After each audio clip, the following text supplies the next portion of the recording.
vamos contemplar a sabedoria da transcendência, sabedoria representada pela cor branca, que está localizada no centro da mandala das 5 sabedorias. A representação das 5 sabedorias como uma mandala indica que todas elas estão interligadas. Por ocupar o centro dessa mandala, podemos compreender a sabedoria da transcendência como o ponto de irradiação, a partir do qual todas as outras sabedorias vão brotar. Ao mesmo tempo, ela pode ser vista também como o ponto de convergência, para o qual cada uma das sabedorias irá convergir de volta. Seja a origem ou destino, princípio ou fim, podemos olhar essa sabedoria como a abertura da própria mandala, a primeira, ou como a sabedoria final, que representa o aspecto mais sutil de todos. Ela é representada pelo Buda Vairocana e está tradicionalmente associada ao elemento espaço. A descrição budista tradicional desse elemento faz parte da percepção budista da construção da realidade a partir da combinação desses 5 grandes elementos: água, terra, fogo, ar e espaço. Sendo o espaço o mais sutil dos elementos e aquele que é a origem de todos os elementos e também o destino final, quando os elementos se dissolvem, eles se dissolvem de volta no espaço. Eu considero muito interessante contemplar a compreensão do elemento espaço e a presença do elemento espaço na visão budista, porque esse é justamente o elemento que não está descrito na compreensão ocidental, que conta com 4 elementos: água, terra, fogo e ar. No entanto, o espaço está de fato sempre presente, e a sua presença é tão inseparável da nossa experiência e da realidade que às vezes nem nos damos conta. O nome tradicional dessa sabedoria é a sabedoria de Dharmata. Dharmata ou Dharmadato. Francesca Fremantle descreve o Dharmadato como a dimensão que contém o todo da existência. O Lama Santen também descreve como o espaço básico dos fenômenos. Essa é a percepção dessa base primordial, essa esfera original, plena de potência, a partir da qual tudo brota e para onde tudo retorna. O espaço também é descrito por vezes como céu. O céu surge como uma metáfora interessante para cultivarmos essa experiência e essa percepção. Temos a tendência a perceber o céu como estando acima de nós. Mas se pensamos um pouco mais sobre isso, lembramos e nos damos conta que estamos dentro do céu, estamos imersos no céu, e o céu é todo abrangente, todo pervasivo, nos atravessa. Pensando no céu dessa forma ampla, é como se não houvesse nada que não estivesse no céu, no espaço amplo do céu. Toda a nossa vida, nosso planeta, nosso sistema solar, os demais planetas, as estrelas, tudo que há habitando esse espaço. De uma forma muito abrangente, o céu é testemunha de um tempo atemporal, um tempo além de nascimento e morte. Da mesma forma, a sabedoria da transcendência remete a esse lugar em nós que está além de nascimento e morte, no sentido de esse lugar que está além das nossas construções contingentes de identidade. Há uma dimensão em nós que é mais profunda do que qualquer construção daquilo que achamos que somos, de qualquer papel que venhamos a desempenhar. E essa dimensão o Lama Santen descreve como sendo o próprio potencial que nós temos de nos manifestar e surgir de formas variadas nas diversas situações. O fato de podermos nos construir e reconstruir, superar grandes crises e renascer após períodos de grandes dificuldades, indica a presença da sabedoria da transcendência em nós.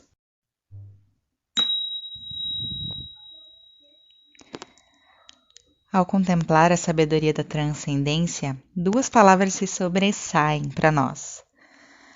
São duas palavras muito caras também ao contexto da educação. São elas criatividade e liberdade. Na concepção que o Lama Santen nos descreve, baseada na maneira como o budismo interpreta e descreve aquilo que nós somos, o que somos, numa dimensão muito profunda, primordial, é uma potência de liberdade e de criação, capaz de se construir e se reconstruir de diversas formas. Então, descrevendo a sabedoria da transcendência, chamada de sabedoria de Dharmata, o Lama Santen comenta o seguinte, abre aspas, a sabedoria de Dharmata é a sabedoria de ver o que nós verdadeiramente somos. É olhar o que atravessa a aparência e ver a natureza livre que cria as nossas manifestações.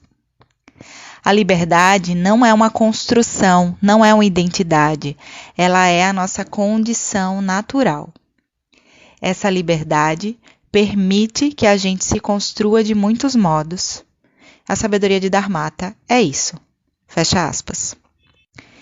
Então aqui eu quero grifar esse trecho, essa frase especificamente, na qual ele diz: a sabedoria de Dharmata é o olhar que atravessa a aparência e vê a natureza livre que cria as nossas manifestações. Então há uma natureza que é livre e em sua liberdade ela cria aquilo que nós experienciamos. Liberdade, criatividade. Eu acho uma maneira rica de aprofundar o nosso olhar para cada uma das sabedorias, a gente refletir sobre esses termos que o Lama nos traz. Olhar a fundo a maneira como ele está utilizando esses termos, colocar essa maneira em diálogo com outros usos feitos para os mesmos termos. Quando eu comecei a contemplar dessa forma o termo criatividade, eu percebi uma coisa muito interessante, que de uma forma geral, a noção de criatividade presente no contexto da educação e no contexto geral de inovação, criatividade é a gente olhar fora da caixa, é a gente ver coisas incomuns. A criatividade está relacionada a sair do comum, a inovar. E certamente a sabedoria da transcendência, ela se relaciona com essa noção de inovação. Certa vez o Lama comentou sobre a importância do silêncio para a gente, a partir dele, desenrijecer os nossos condicionamentos usuais, retroceder das nossas formas fixas de olhar a realidade, das nossas saídas usuais para os nossos conflitos, e a gente ser capaz de agir de novas formas, de agir de formas diferentes. Então, essa liberdade de inovar, de agir de uma forma diferente, de superar os condicionamentos, superar os aspectos enrijecidos, está relacionada à sabedoria da transcendência. Essa é uma faceta do termo criatividade.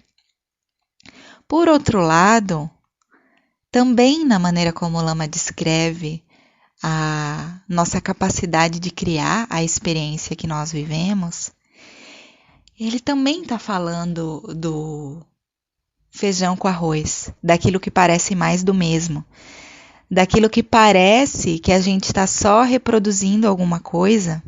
Mesmo nesses contextos, existe algo em nós que está sustentando aquela experiência. Mesmo nos momentos em que parece que nós não estamos inovando, estamos apenas sustentando algo usual, ainda assim, como a nossa natureza é fundamentalmente livre, é como se a gente estivesse usando a nossa liberdade e o nosso poder criativo para criar uma realidade daquela maneira como nós estamos vivendo. Então, como que a gente percebe a nossa criatividade mesmo nos momentos nos quais a gente está agindo de forma usual? E a gente se recupera como sujeitos dessa operação, dessa forma de viver. Então, apenas para trazer quase que umas cócegas assim para a gente pensar sobre o termo criatividade, né? Então, tem essa criatividade inovadora, tem essa criatividade do dia a dia, do feijão com arroz. Quando a gente faz um feijão com arroz, ainda assim é a gente que está fazendo, é a gente que está criando. E ele pode ser um feijão com arroz muito saboroso, né? Como os das nossas avós. A gente sempre tem alguém que faz um feijão com arroz maravilhoso que a gente adora, apesar de ser só feijão com arroz. E quando eu penso nesse formato, nesse significado, nesse sentido, eu sempre lembro muito também de um autor muito, muito querido, muito relevante, que é o próprio Paulo Freire, que também, nas suas reflexões sobre aquilo que ele considera mais essencial dentro da visão antropológica que ele sustenta, né, da maneira como ele interpreta o que é o humano, o que significa ser humano, está justamente esse aspecto da criatividade. O ser humano é aquele que participa da criação do mundo no qual ele habita. Então, a maneira como Paulo Freire descreve o processo de humanização e como ele entende uma educação humanizadora e um processo humanizador de uma forma geral, é justamente quando a gente, através desse processo, recupera a nossa percepção de nós mesmos como partícipes do processo de criação da experiência que a gente vive na nossa vida concreta, no nosso cotidiano. E Paulo Freire vai ver isso, essa característica criadora, através do trabalho e através da história, né? O ser humano, o sujeito, participando da construção da realidade da cultura, né? Do mundo da cultura, do mundo no qual ele vive. Um mundo histórico é um mundo essencialmente humano também. E na visão budista, a gente constrói o mundo no trabalho, na história, mas a gente constrói o mundo no nosso olhar. A maneira como a gente olha a realidade já constrói a realidade que a gente vive. Então, incessantemente, a gente está inseparável desse processo de criação, seja essa criação nos momentos de inovação, ou seja ela nos momentos de apenas sustentação daquilo que a gente considera comum. O Lama vai explicar que não existe o comum, tudo é extraordinário.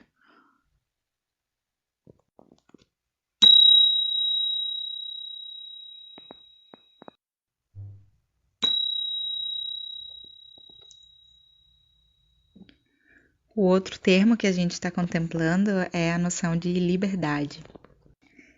Esse é também um termo muito potente, muito importante e muito polissêmico, e é muito necessário a gente se perguntar e refletir e aprofundar com quais concepções de liberdade a gente vai estar trabalhando, né? Existe um espectro muito vasto de apreensões possíveis para a concepção de liberdade. E uma noção muito comum no nosso cotidiano, que a gente percebe no senso comum mesmo, através dos ditados populares, né? A minha liberdade começa onde a do outro termina, a liberdade do outro começa onde a minha termina. É quase como se liberdade e alteridade fossem inversamente proporcionais, né? Quanto mais sozinha eu tô, mais livre então eu me torno. E como se o outro fosse encarado como aquele limite, aquele que me oferece o limite, aquele que restringe a minha liberdade. E sendo assim, o que será que essa noção de liberdade significa, né? Será que essa liberdade, então, pode significar a minha possibilidade de fazer qualquer coisa que me dê vontade? E aí, se isso vai interferir no espaço do outro, então aí sim eu preciso restringir essa liberdade para que não prejudique o outro? Então, se a liberdade foi interpretada como a possibilidade de seguir qualquer impulso que brote, e se a gente percebe que por vezes brotam impulsos de várias naturezas, inclusive alguns impulsos que não são exatamente pró-sociais. Então, esse raciocínio que a liberdade termina onde o do outro começa faz todo sentido. Mas às vezes no budismo a concepção de liberdade ela tá quase que invertida, é quase ao contrário. Então não é uma liberdade frente ao outro, uma liberdade que eu posso seguir qualquer coisa que me brote de dentro para fora e que aí o outro se torna um obstáculo para isso. Mas sim uma liberdade frente a si mesmo, uma liberdade frente aos próprios condicionamentos e frente aos próprios impulsos. No livro Meditando a Vida, o Lama fala sobre isso. Ele tem um capítulo dedicado ao propósito da educação no budismo. E ali o Lama afirma categoricamente que toda a educação no budismo está voltada a recuperar a liberdade. Mas ali fica claro que essa liberdade a qual ele se refere está relacionada a esse nível kármico. Uma liberdade dos nossos próprios condicionamentos, dos nossos hábitos arraigados de enxergar a realidade de uma forma apenas fixa, né? Então, recuperar a liberdade de usar a nossa criatividade de uma forma consciente e não apenas direcionar toda a nossa criatividade para reproduzir mais do mesmo. E o que isso tem a ver com a sabedoria da transcendência? Porque ela é esse lugar profundo no qual esses condicionantes não estão atuando. Ela é anterior a essa experiência da construção dos condicionantes que vão estruturar a nossa sensação de identidade fixa. Então, na escola, a gente brinca assim, a gente tem usado uma linguagem lúdica no cotidiano que remeta a essa consciência, que é a gente se enxergar em nível de céu.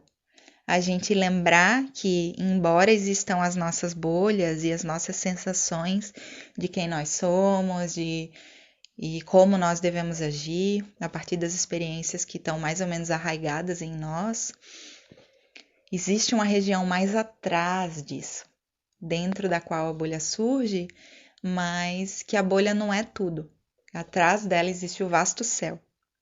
Então, só esse lembrete da gente se olhar para nós mesmos em nível de céu, é a gente lembrar dessa dimensão mais profunda. E que dali é possível reinventar-se, criar, imaginar, sonhar, encontrar outras possibilidades. E também, igualmente, a gente olhar as crianças em nível de céu. A gente olhar as famílias em nível de céu. Para além dos condicionantes, das paisagens, das bolhas, da roda da vida, a gente lembrar que existe o céu atrás, sustentando tudo. E desenrijecer o nosso olhar, né? Flexibilizar. Então, a gente olhar nós mesmos em nível de céu, olhar os nossos alunos em nível de céu, ajuda a gente a recuperar esse olhar de sabedoria da transcendência no cotidiano, o que é a base para a gente não simplesmente reproduzir formas aflitivas de viver, mas realmente tentar abrir espaço para nos movermos a partir das sabedorias. Por isso essa sabedoria também, ela abre a mandala. Então essa liberdade ela é muito interna, ela é muito profunda. E um exemplo muito tocante para mim desse nível de liberdade através da história de vida de um ser assim muito especial que é o Nelson Mandela, um líder do povo da África do Sul, mas que tem uma relevância global, né, mundial, a imagem dele. E ele estava apenas defendendo os interesses do povo dele, e ele foi preso por muitos anos, 27 anos na cadeia. E a gente pode interpretar uma situação de encarceramento como o ápice da privação de liberdade de alguém. E, no entanto, ele, ao sair da prisão, saiu com uma postura de integração, saiu com uma postura transformada também, do ponto em que ele entrou e o ponto que ele saiu, e seguiu defendendo os interesses do seu povo, a proteção do seu povo, que estava sendo esmagado naquele contexto do apartheid, mas ao mesmo tempo superando uma perspectiva de vingança, né? Defendendo uma perspectiva igualitária, assim, de respeito mútuo. Então, eu fico imaginando o que é que nesse período de encarceramento estava privado de liberdade, mas em que aspectos, em que dimensão esse ser humano, mesmo privado de liberdade, se manteve livre. Porque ele efetivamente se manteve livre. E foi capaz de expressar uma liberdade extremamente profunda de se construir a partir de um lugar que fez sentido para ele. E que aparentemente ia muito além do que os estímulos externos poderiam se impor sobre ele. Então, existe uma dimensão muito profunda na qual a liberdade se torna inquebrantável, inescapável, inevitável, incorruptível, né? Isso às vezes é difícil de experimentar, mas é o que o Lama sempre está apontando e descrevendo para nós. Existe uma dimensão em nós que é incorruptível, que está além das aparências externas, é além das flutuações. E é a esse ponto muito vasto que a sabedoria da transcendência vai nos remeter.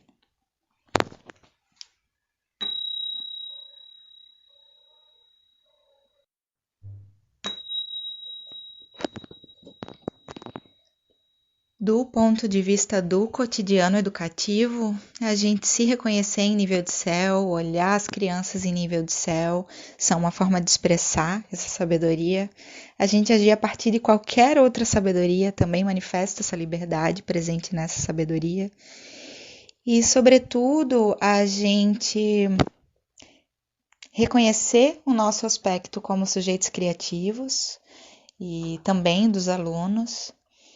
E a gente cultivar um lugar, uma terceira palavra que está muito conectada com essa sabedoria, que é o brincar mesmo, a leveza.